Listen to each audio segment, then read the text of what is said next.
മലയാളക്കരയുടെ അഭിമാനം വാനോളം ഉയർത്തി പ്രവാസ ലോകവും കടന്ന് ലോകരാഷ്ട്രങ്ങൾ വരെ അംഗീകരിക്കുന്ന നിലയിലേക്ക് കനേഡിയൻ നെഹ്റു ട്രോഫി വള്ളംകളി ഉയർന്നിരിക്കുന്നു. കേരളത്തിൽ നിന്ന് കാനഡയിലേക്ക് 14 വർഷം മുമ്പ് പറിച്ചുനട്ട ഈ മഹോത്സവം ഇന്ന് ലോക ജനത ഏറ്റെടുത്തിരിക്കുകയാണ്.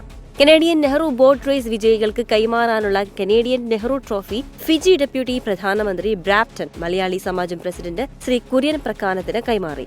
കാനഡയിൽ ഔദ്യോഗിക സന്ദർശനം നടത്തുന്ന ഫിജി ഉപപ്രധാനമന്ത്രിയുടെ സാന്നിധ്യത്തിൽ നടന്ന ഫിജി ബിസിനസ് മീറ്റിൽ വെച്ചാണ് മലയാളി സമൂഹത്തിന് ആകമാനം അഭിമാനമായ ഈ ചടങ്ങ് നടത്തപ്പെട്ടത്.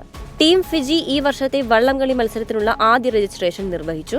കാനഡയിലെ വള്ളംകളിയെയും അതിന്റെ അമരക്കാരനും ബ്രാപ്റ്റൺ സിറ്റി അംബാസിഡറും കൂടിയായ പ്രസിഡന്റ് ശ്രീ കുര്യൻ പ്രക്കാനത്തെയും ഉപപ്രധാനമന്ത്രി മനോവ കാമിഗാമിക ചടങ്ങിൽ അഭിനന്ദിച്ചു എന്നത് പ്രവാസി മലയാളികളുടെ ആത്മാഭിമാനത്തെ വാനോളം ഉയർത്തിയിരിക്കുകയാണ്. ഒരിക്കൽ താനും ഈ കാനഡയിൽ നടക്കുന്ന വള്ളംകളി കാണാൻ ആഗ്രഹിക്കുന്നതായി ഉപപ്രധാനമന്ത്രി ശ്രീ കുര്യൻ പ്രക്കാനത്തെ അറിയിക്കുകയും ചെയ്തു.